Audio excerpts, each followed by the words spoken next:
রাসূলুল্লাহ সাল্লাল্লাহু আলাইহি ওয়াসাল্লাম বলেন, যে ব্যক্তি আমার 40টি হাদিস আমার উম্মতের কাছে পৌঁছাবে তার জন্য আমি কিয়ামতের দিন বিশেষভাবে সুপারিশ করব। সুবহানাল্লাহ। নাম্বার 2, মানুষের মধ্যে যারা মৃত্যুকে বেশি করে স্মরণ করে এবং তার জন্য প্রস্তুতি নেয় তারাই সবচেয়ে বুদ্ধিমান।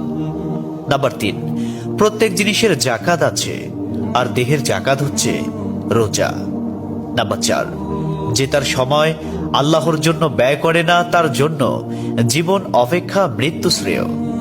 নাম্বার 5, যারা সব সময় ইস্তিগফার তথা ক্ষমা প্রার্থনা করে তাদের সাথে উঠা বসা করুন, কেননা তাদের হৃদয় সবচেয়ে কোমল হয়। নাম্বার 6, তুমি যত সিজদা দিবে আল্লাহ তত গুনাহ তোমার মাফ করে দিবেন। সুবহানাল্লাহ। নাম্বার 7, সূরা ফাতিহা প্রায় 1000 রোগের ওষুধ। নাম্বার 8, হাতের তালুতে জ্বলন্ত আগুনের কয়লা রাখলে যেমন কষ্ট হবে তার চেয়ে বেশি কষ্ট হবে শেষ জামানায় ঈমান রাখতে। নাম্বার 9, রোজাদারদের জন্য প্রতিদিন জান্নাতকে সুসজ্জিত করা হয়। সুবহানাল্লাহ। নাম্বার 10, রাসূল সাল্লাল্লাহু আলাইহি ওয়াসাল্লাম বলেছেন, কিয়ামতের দিন সব নবীর চেয়ে আমার উম্মতের সংখ্যা বেশি হবে এবং আমি সর্বপ্রথম জান্নাতের দরজা খুলব। সহিহ মুসলিম, হাদিস নম্বর 196। 11, যে ব্যক্তি রোজা রাখা অবস্থায় মারা যাবে আল্লাহ তাকে কিয়ামত পর্যন্ত সকল রোজার সওয়াব দান করবেন। সুবহানাল্লাহ। নাম্বার 12, যে ব্যক্তি ফজরের নামাজ আদায় করল সে আল্লাহর হিফাজতে চলে গেল। নাম্বার 13, রাসূলুল্লাহ সাল্লাল্লাহু আলাইহি ওয়াসাল্লাম বলেছেন, রোজা ও কোরআন কিয়ামতের দিন মানুষের জন্য সুপারিশ করবে। মুসনাদে আহমদ, হাদিস নম্বর 6626। 14, নবীজি বলেছেন, রোজাদারদের জন্য সবচেয়ে বড় খুশির সংবাদ হলো হাসরের মাঠে আল্লাহ সবার আগে রোজাদারদের সাথে সাক্ষাৎ করবেন। সুবহানাল্লাহি ওয়া বিহামদিহি। 15, যখন রমজান আসে তখন জান্নাতের দরজাসমূহ খুলে দেওয়া হয়। 16, রাসূলুল্লাহ সাল্লাল্লাহু আলাইহি ওয়াসাল্লাম বলেন, যখন কোনো বান্দা আল্লাহর দিকে দুটি হাত উঠায় তখন তিনি তা ব্যর্থ বা শূন্য ভাবে ফিরিয়ে দেন না। তিরমিজি, হাদিস নম্বর 502।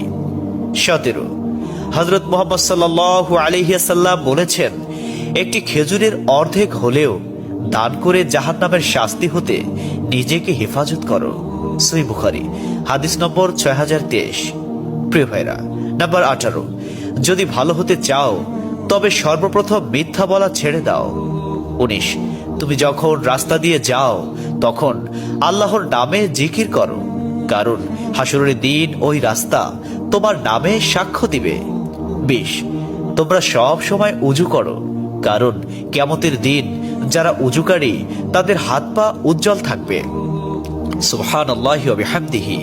21, যার দুঃখ বেশি তার প্রতি আল্লাহর রহমতও বেশি। 22, যখনই নামাজে দাঁড়াবেন জীবনের শেষ নামাজ মনে করবেন। 23, যে মহিলা গর্ভাবস্থায় 1 খতম কোরআন পাঠ করবে তার গর্ভের ওই সন্তান একজন নেককার বান্দা হিসেবে দুনিয়াতে আগমন করবে। সুবহানাল্লাহ। 24, চুপ থাকার কারণে মানুষের যেই মর্যাদা হাসিল হয় তা 60 বছর নফল ইবাদত হতে উত্তম। সুবহানাল্লাহ। 25, রাসূলুল্লাহ সাল্লাল্লাহু আলাইহি ওয়াসাল্লাম বলেছেন, জান্নাতের সবচেয়ে নিকটবর্তী আমল হলো সময় মতো সালাত আদায় করা। সহিহ মুসলিম, হাদিস নম্বর 260। 26, যে ধোঁকা দেয় সে আমার উম্মতের অন্তর্ভুক্ত নয়। 27, তুমি জানো তুমি সঠিক তবুও তর্ক করো না, তর্কে জড়াইও না। 28, হযরত মুহাম্মদ সাল্লাল্লাহু আলাইহি ওয়াসাল্লাম বলেছেন, তোমরা বিপদে পড়ে মৃত্যু কামনা করবে না, বরং বলবে, হে আল্লাহ, যে পর্যন্ত জীবিত